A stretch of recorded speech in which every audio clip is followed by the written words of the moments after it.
So, what exactly are the New York Giants getting in new offensive coordinator Matt Nagy? We're going to check in with Ryan Clark of Locked On Chiefs to find out. That's coming your way next here on the Locked On Giants podcast.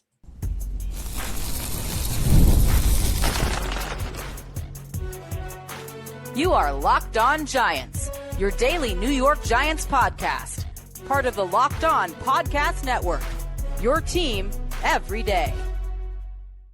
Hello, New York Giant fans, and welcome to another edition of the Locked On Giants podcast, part of the Locked On Podcast family, now the #1 sports podcast network in America. I'm your host, Patricia Traina, credentialed member of the New York Giants media for Locked On, as well as for New York Giants on SI, which is where you can find all my written work.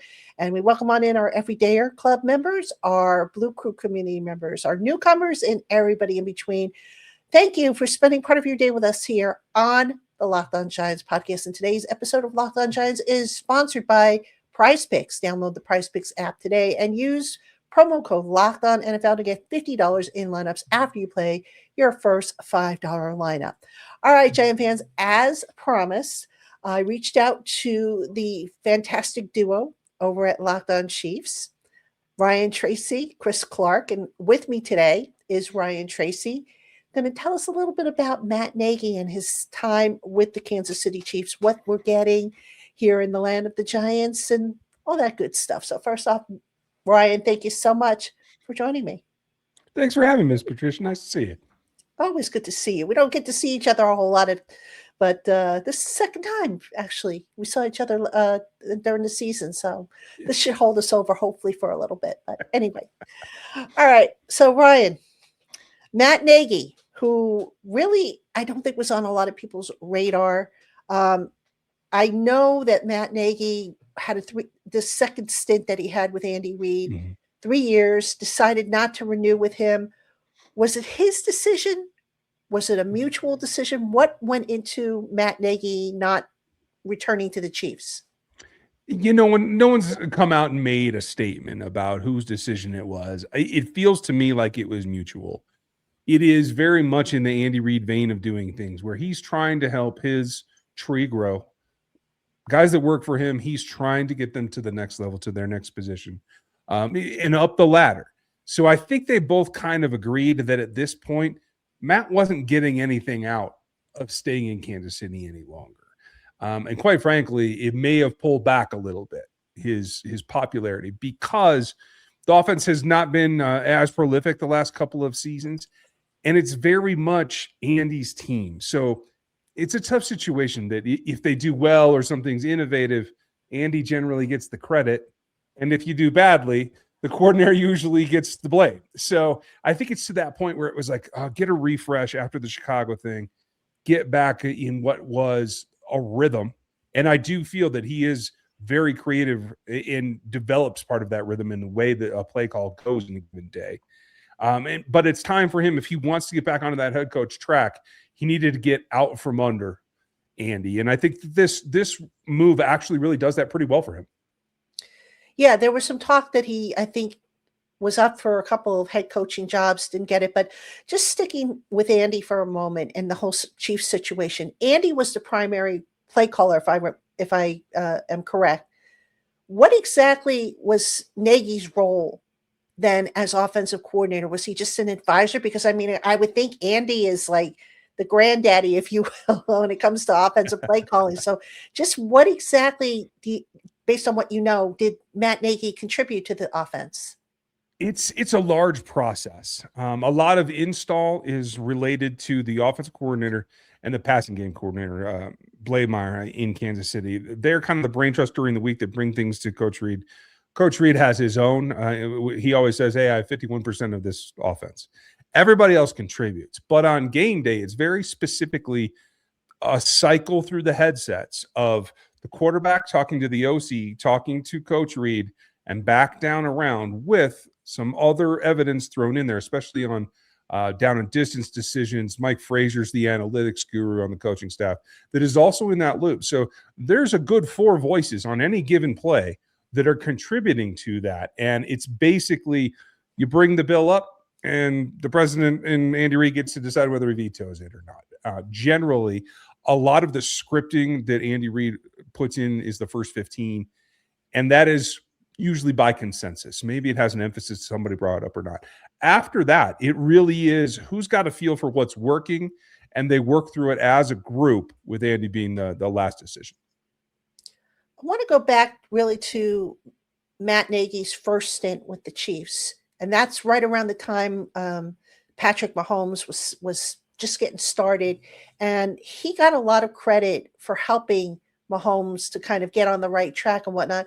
What do you remember about those days? Because, obviously Mahomes at the time was a young quarterback.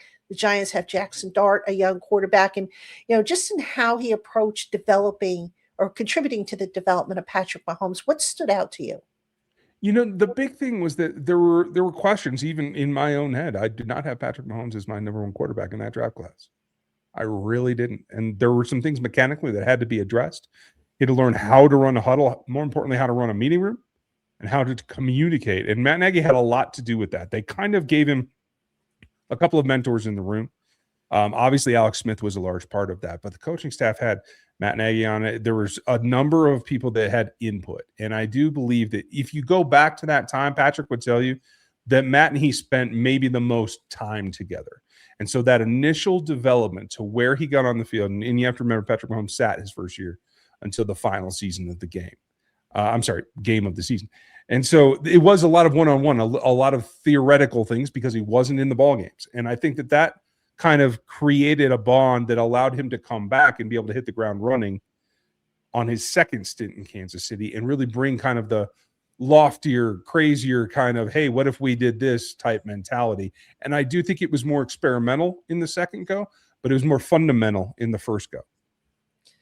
When he came back, Matt Nagy, to the Chiefs, at that point, Patrick was a little older. Maybe, he still ran the ball, still did, RPOs, zone reads, all that stuff, but maybe not as reckless as he was when he was younger. How much did Matt Nagy have to do with that? And how did he approach getting Patrick Mahomes to kind of be more, I don't know if conservative is the right word, but to be more wise with his decisions? I think it came down the way that we heard it from their points of view, and nobody came out and said exactly how they go about that. They are fairly secretive with that, but is that kind of steering Patrick back onto the path of you don't have to make every play every time. You have to be smart with it. If there's an opportunity, take it, but you don't have to make your own opportunity. You don't need to throw into double coverage. You don't have to throw on the run as you're going out of bounds. At that point, take the L on a given play and come back because we have something on the playlist. This is going to get us that next first down. I think Matt Nagy was partly responsible for that concept of, hey, if we take a loss and we're 3rd and 15, we're 3rd and 18, we don't feel we're at a disadvantage anymore than being 3rd and 8. So I think that settled it down. I think it did change the perspective for how those guys work together. Now, obviously, you didn't really see Matt Nagy's system in Kansas City, but that being said, what he picked up from Andy Reid, what do you think might translate over to the Giants based on Jaxson Dart and some of the personnel that they have? Well, I think there's a good commonality there because you're going to see some of the same concepts that they've run pretty much everywhere, even back to Ole Miss, honestly, even back to USC for Jackson back in the day, that can translate over. They'll take some tweaks, some of the sail concepts, some of the dagger things that this offense under Reid likes to do.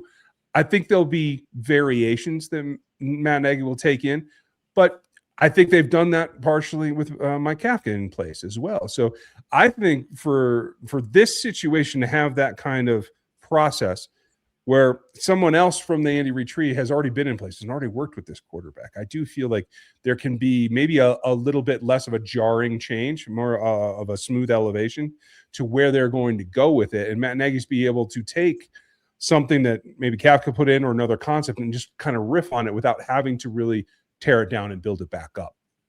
Right. So a little bit of continuity then, which is kind of what I figured might be the case. Because, you mentioned Kafka, who, of course, I think he was the quarterback's coach before Matt Nagy came in and just, so it's keeping with that consistency and that continuity. Yeah, absolutely. So. And I think terminology probably has morphed a little bit, but the conceptual way that you attack a defense, I do think will have a thread that runs through it. Hey, Giant fans, it's the last call for football on FanDuel. One final Sunday, one last kickoff, one final chance to get in on the action before the NFL season officially comes to a close. This is Super Bowl 60, and FanDuel is making sure that you're right in the middle of it with a special offer just in time for the biggest game of the year. Whether you're backing the favorite, riding with the underdog, or building one last same game parlay, this is the game everyone's been waiting for. This is where predictions turn into plays, stats turn into storylines, and every snap feels bigger. It's the perfect way to cap the season off and make the Super Bowl even more exciting from kickoff to the final whistle. If you're a new customer, bet just $5 and get $200 in bonus bets if you win. Make it count, because after the Super Bowl, the NFL season is over. Last call for football on FanDuel, an official sportsbook partner of Super Bowl 60. Visit FanDuel.com to get started. Hey, Giant fans, finding a doctor that you like can feel like discovering a diamond in the rough. Sure, you want somebody who's in network, nearby, and has availability, but you also want a doctor who listens, makes you feel comfortable, and explains things clearly. That kind of doctor does exist, and finding them is easy with ZocDoc.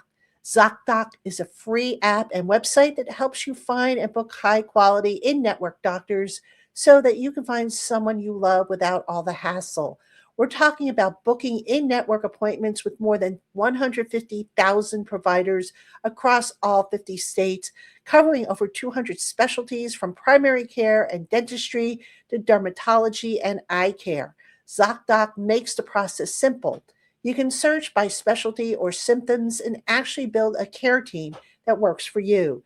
You can see real-time availability and book instantly. No phone calls, no waiting on hold. You can read verified patient reviews so that you feel confident choosing a doctor that you'll actually like. And whether you want to go in person or do a video visit, ZocDoc makes it easy either way. So stop putting off those doctor's appointments and go to ZocDoc.com/LockedOnNFL to find and instantly book a doctor that you'll love today. That's ZocDoc.com/LockedOnNFL. ZocDoc.com/LockedOnNFL. And thanks to ZocDoc for sponsoring this message.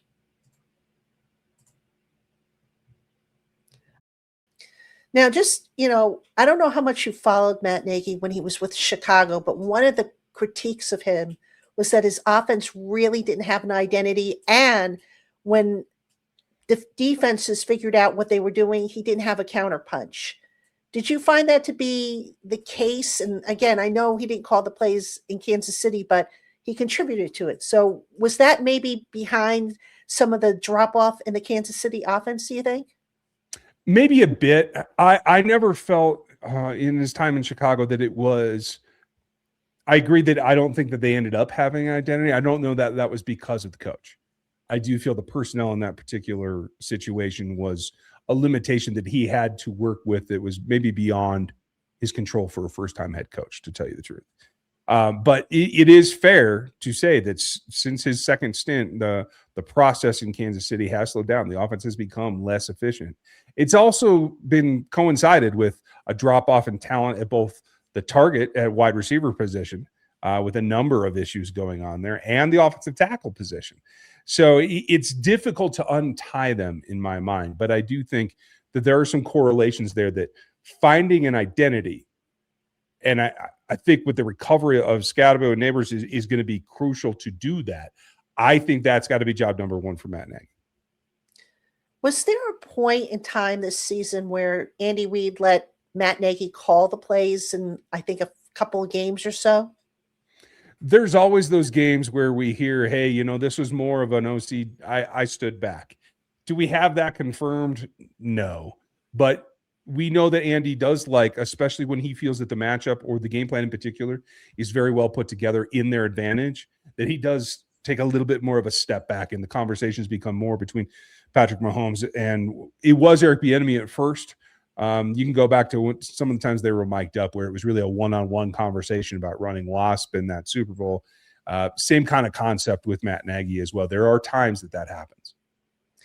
What kind of concepts do you think maybe Matt Nagy would bring with him, having worked with Reid, basically even going back to, I don't know if they worked together in Philly. I think they did at one point. I But believe what so. kind of concepts do you think he would bring with him that would make sense for the Giants?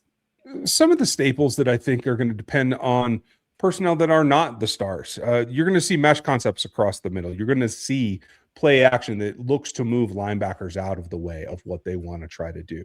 I think what's going to be very interesting to me is between John Harbaugh as well as Matt Nagy looking at personnel as the tight end position, because both of those coaches prefer to have tight ends just like Andy Reid does, that can be somewhat of a focal point. So if they can get that done and they feel that they have the right guy, and I'm not saying anybody in town is not the right guy now, I think that's a feeling out process. But I think you will see part of the offense flow through there and try to make the tight end a focal point to riff off of, as they have in the past in Reid's offense, by then hitting motion behind the deeper overs at the 12 to 18-yard range. I think those are concepts that you're going to see in New York. What about the offensive line? Usually, with the offensive coordinator, he has a preference for offensive line coach, offensive line style of play. What can we expect there? Honestly, that's the biggest question facing us in Kansas City right now, is we've kind of been waiting for this. We expected Matt Nagy to end up in a head coaching position fairly early in the cycle. And when that didn't materialize, as this has gone on, we wondered, what does that do to the rest of the staff? Because we know there are several people that were likely to go with him had he taken on the head coach role in one of these other franchises. So offensive line is one of them. Andy Heck has been in a very long tenure in Kansas City. He is well respected. He's had a number of assistants go through and become offensive line coaches around the league. He may be somebody that Matt Nagy tries to tap and take with him. I cannot tell you. But if that is what happens, you will see a good mixture of a zone rushing attack. Some RPOs will be thrown in there. You're going to look at leaning towards more offensive linemen in the next couple of drafts to try to build that way. And I do think that while there'll be some mixture in there of some classic man blocking, some combo blocking, running duo inside, etc., they're going to temper it to having a staple of hitting outside zone if Matt Nagy is going to follow the same template. Now, if they're smart, I think they need to take a step back from that and really tool it to what Scatterbo does. And I think zone is not necessarily the best way to use him. And I know that he's coming off of an injury. He can't really plan around an injured player. But I personally, just between you and me and everybody listening, I'm really a bit jealous that they have that particular running back than the Kansas City Chiefs don't. Yeah. What is and again, maybe this is hard to tell given the setup that existed in Kansas City, but what are some of the drawbacks, do you think, of Matt Nagy's approach to calling offensive game plans? I think there are things that you could point to in both Chicago and what we've seen in Kansas City the last few years of being a bit in a rut and trying to be too creative at times and not taking the simple 3-yard gains, the little quick outs, the off-tackle runs, things that can just move the chains. And I do think as he won't have to be so much in communication, it'll be more of a one-to-one with Jaxson Dart. I think he'll be able to kind of hone in on that. And I would suggest that that's one thing that I would like to see him evolve back towards, is not trying to make it more difficult than it needs to be. Right. If I remember correctly, going back to Mahomes for a minute, when he came out, he was more of I think he worked mostly under the shotgun, out of the shotgun, and he was a runner, had to learn how to operate under center. How did Matt Nagy kind of approach that with him? There wasn't a whole lot. They didn't put a whole lot of under center runs in while Matt Nagy was there the first time. It really was an evolution of having to adjust to what defenses were doing to the Chiefs down the field to take away the deeper ball, especially while Tyreek Hill was still in town, to really trying to counter that. So I would say, honestly, that it was a bit more of Eric Bieniemy's time in tenure that led to that. It's certainly continued in this last stint with Matt Nagy. And I think that they got to the point that they understand that they have to take advantage of what they're given. That's not something that this staff likes to do. They want to dictate to the defense. And I do think Matt Nagy will bring that with him. Is that I also feel he'll want to dictate to the defense as much as he can. But there are times when you're dropping 8, and Patrick Mahomes sees this just too often, where you have to play the smart money and take what they're giving you. And that's something that Andy Reid is very reluctant to do. I think Matt Nagy is a little bit more of a take what's there if he had his druthers, and I think he was just unable to execute it in Chicago.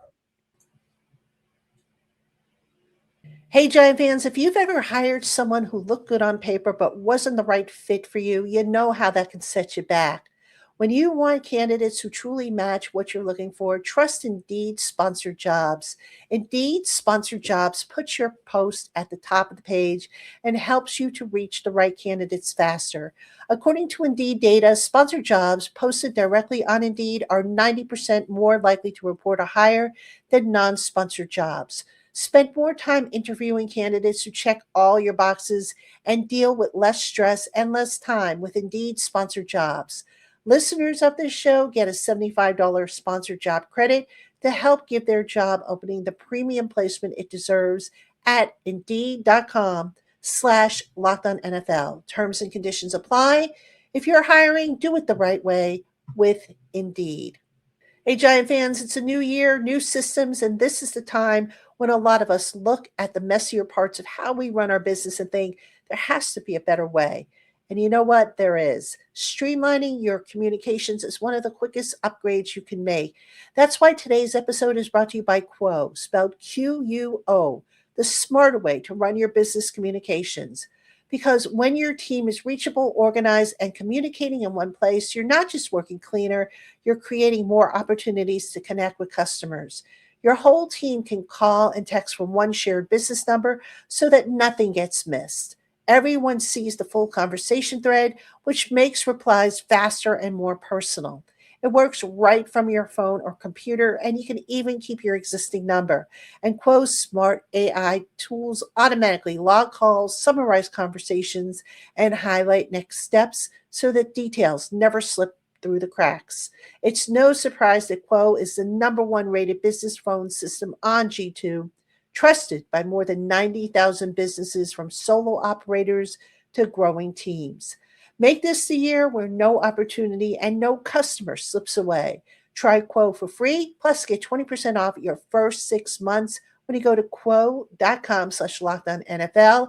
That's QUO.com/LockedOnNFL. Quo. No missed calls, no missed customers.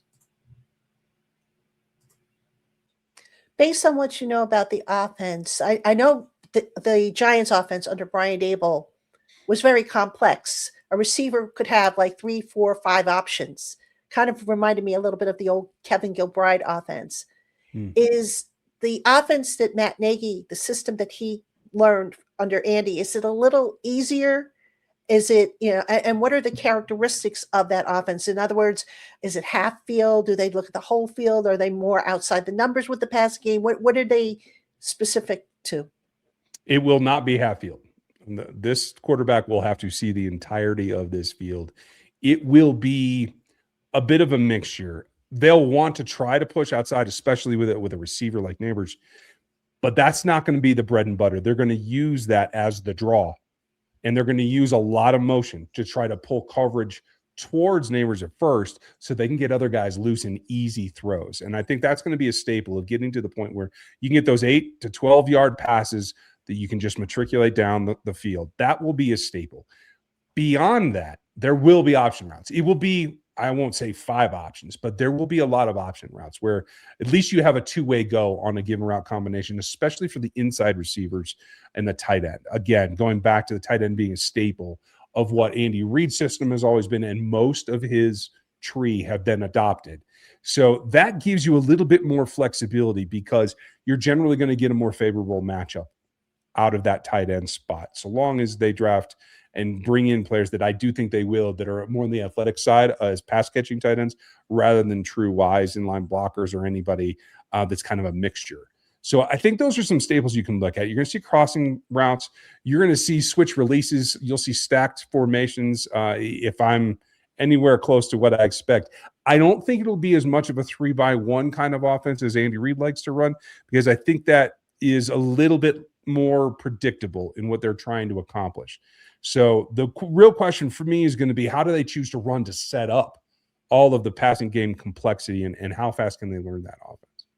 Yeah, I was just going to ask you about that in terms of how the running game. I mean, in the Northeast, there's this common belief for years that you use the run to set up the pass, but we've kind of seen some of these modern day offenses to do the opposite. So I was just kind of wondering how they set up the pass in Kansas City and how maybe Matt Nagy will look to set up the pass here in New York.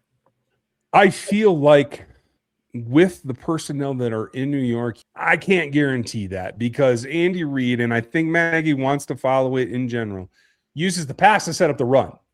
He wants to get you on your heels and thinking about moving backward, especially at the linebacker level, so that you can try to get some depth there and then hit you when you feel like you have an easier front to run against. I think that is probably a commonality of where Matt Nagy will start. I could be wrong. The personnel and depending on the health of the running back will definitely be a factor there. But that is generally the way that they go about it, is to try to soften the defense with the pass and come back with the run. You mentioned some of the characteristics of the players that maybe will make this offense run. Receivers-wise, slot, do they put a lot of, emphasis on the slot receiver? Do you think they'll need more of an outside threat? I mean, how is it set up in Kansas City in terms of, pass distribution, or did they just basically go with whoever, the best matchup was? They generally are very matchup heavy, but they also try to align their receivers so they have more options. The Z in Andy Reid's offense is always going to have a multi-go option there. And they try to motion him into a position where, if depending on the matchup that he gets, he has a way that he can go that Patrick can read. They get the ball out as quickly as they can, and off they go. Tyreek Hill, as a primary pass catcher, did a lot of that. Now, the way that he chooses to align Nabers as being the number one in my mind may counterdict that a little bit. And so for me personally, when I look at the personnel that are in place now, Wan'Dale Robinson is a guy that I think if you align in the slot can do a lot of things that they wanted Xavier Worthy to be able to do in this last couple of seasons in Kansas City. The injury threw that completely off. But whip routes, the low crossers, a lot of the post and goes, the slow goes you're going to see.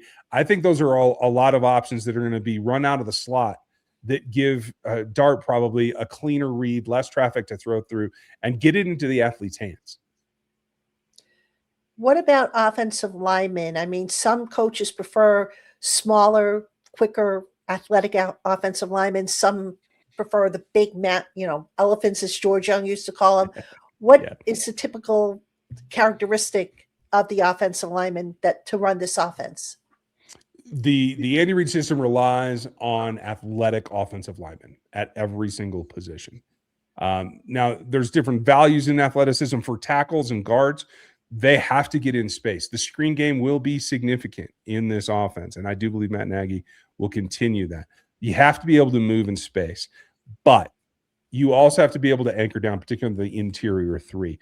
I don't think anybody would call Creed Humphrey a ballerina, but he's as good as he is in space as he is trying to get short yardage situations. He plays with great leverage, and it's because he has a wrestling background and he was a multi-sport athlete that if you're looking for a profile for what Matt Nagy is going to be asking for, it's going to be multi-sport athletes that are quick on their feet and offensive linemen, 300-pounders that can move.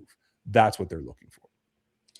And then finally, Ryan, what else could we maybe expect from Matt Nagy? Because again, with Kansas City, not a recent, body of work that we can evaluate from, but just his history, the little pieces. I mean, it's not going to be an exact replica, obviously, of what Andy Reid ran, because he doesn't have Kelsey, doesn't have Mahomes and the rest of those guys. But what do you think, realistically speaking, would make the most sense, what we might see in terms of what Matt Nagy is bringing? I think what you'll see, at least initially through maybe half a season, it might even take longer than that, is kind of a feeling out process with how he and the quarterback see the game. And once he and Dart are on the same page, what I think you're going to see happen is a growth factor that allows Jaxson Dart to make decisions. I'm a a proponent of Dart. I loved him coming out of college, going way back, and I like what he brings to an offense. If he can control and protect himself a little bit better, that may be the first lesson Matt Nagy goes over. I do believe he'll get to a point where once the command of the offense is there and they see things the same way, Dart will get a lot of freedom with where he wants to go with the ball, what he wants to do. And I think that relationship will grow into one that's symbiotic and not so much play caller to play executor, but one that is a melding of the minds about how to attack defense. I'm curious to see if Matt Nagy is here for, the duration of, usually they get 3 years. I know he wants to be a head coach. And if he has a really good year here in New York, chances are he might be one and done, which, would be kind of, I don't know how harmful that would be, but it would be interesting to say the least. I'd like to see 2 full seasons myself, because I think that helps him in his career aspirations, as well as gets Dart to the point where he can then take that experience into the next era. I'm with you on that. Well, Ryan, listen, I appreciate you coming on. He is Ryan Tracy, one half of the dynamic duo over at Locked On Chiefs. So do check them out. Check out all of our Locked On NFL hosts, as well as our Major League Baseball hosts, our hockey hosts, basketball, college. We got it all here on the Locked On Podcast Network, the #1 sports network in America. Thanks to you. And thanks to Ryan Tracy. Giant fans, we will see you again tomorrow on an all-new episode of Locked On Giants.